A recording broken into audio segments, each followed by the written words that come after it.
students, welcome in your English class. In our last class, we have done the reading of the chapter Gautam Buddha, the Buddha chapter, which is chapter 15. And today we are going to solve the book exercises. I have given you the homework to read the chapter twice. I hope you have done that. Okay. Now, first, before starting, let's see today's date. Today's date is 27th January 21. Okay. Now, take out your book, page number 116. Okay.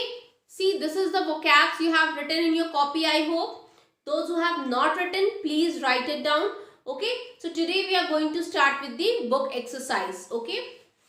Here are some words which describe happiness and others which describe sadness. Place them in the correct columns. See, this is a patch given here and here some words are given which is describing our feeling when we are happy or when we are sad. Both the feelings, both the words are given there, and just turn your page here.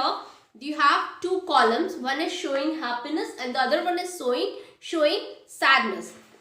We have to see the words and we have to write in the appropriate columns. So let's begin. Here I am writing on the board like happiness,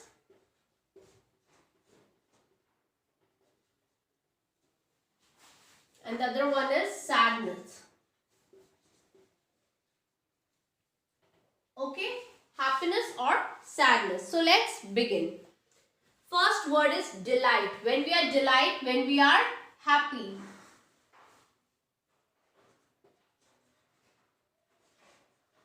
Next word is sorrow. Sorrow is sadness. Next is peace. Then grief. Grief is when we are sad. Then joy. Then cry. Next is loss. Loss is again sadness. Then we are happy. Then we are having the word celebrate. Celebrate is also when we are happy. Then next word is suffering.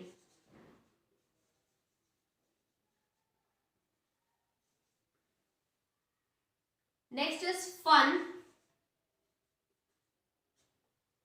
Next word is war. Okay. Next word is content. Content means satisfied. Content. Next word is anxiety. Anxiety is when we are sad. Anxiety. Next word is upset. Upset also sad. Next word is groan. Groan is also sad. Okay. So these are the words which are given here. Now, then we have the question answer which we will do in our copy afterwards. Now let's come to true and false. Okay, I will write here true and false. I hope you can see. Yes, true or false. He was a quiet and gentle child. Yes, the sentence is true. So the first one is true. Second one, he married Prince Yashodhara when he was 16. False, because he married when he was 6 years old, not 16. So the sentence is false. Third one, he sat under the Bodhi tree to meditate and became the Buddha. Yes, true. Now the fourth and the last sentence, he became the Buddha and wandered for 45 years teaching people. False. It was 35. So this is false. Okay. I hope you have done or you have understood it correctly. Now complete the sentences with the words from the lesson. Suddhodana was the king of Kapilavastu, a kingdom situated in the Himalayan plains of present-day Nepal. So the third one is, third A will be Nepal. Now B. The priest said that Siddhartha would either become a mighty king or renounce the world to become a great monk. M-O-N-K, monk. C. Siddhartha grew up to be a very dash child, a very gifted child, because he was having all the things which are required. Okay. Now last D. The swan fell down on the ground and fluttered its wings in pain. Okay. So by this we have completed this. Now turn your page. We have put a tick on the correct option. If I have space, I can do it here if you don't have any problem, or let me rub this side. Let me rub this.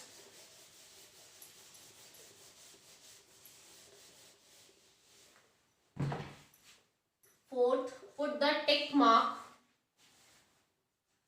Put a tick on the correct answer.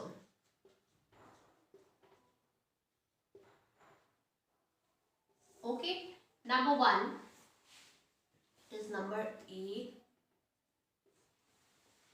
Siddhartha remained a quiet child, always lost in, he was always lost in what? He was always lost in thought. So, beside the word thought, we are going to put a tick mark. Next, the disagreement between Siddhartha and Devdutt was brought before the royal court.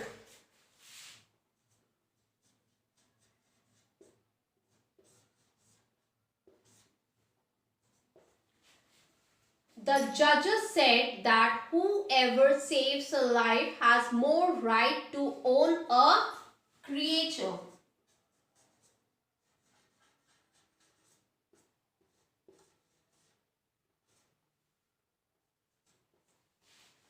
Now D. After hearing both sides of the story, the judges decided to give Siddhartha the swan. Okay, the answer is swan.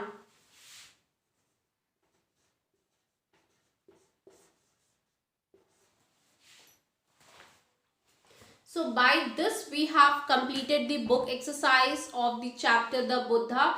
Please see the answers correctly, and I think it is clear to you all, and you will write it in your book with pencil only. No one will write with pen. And still I am saying, those who have not written the vocabs in copy, please write it down. And in our next class we are going to solve the question answer of the same chapter. Okay. So give the heading annual course, and then you will write the chapter's name and the vocabs. Then you will give the heading of question answer. Okay. Please do the work neatly for your own betterment, because at the time of learning, if you will not do the work properly, like in an organized manner, you will not have all the answers. Okay. Thank you. That's all for today, and keep learning. Have a nice day. Bye-bye.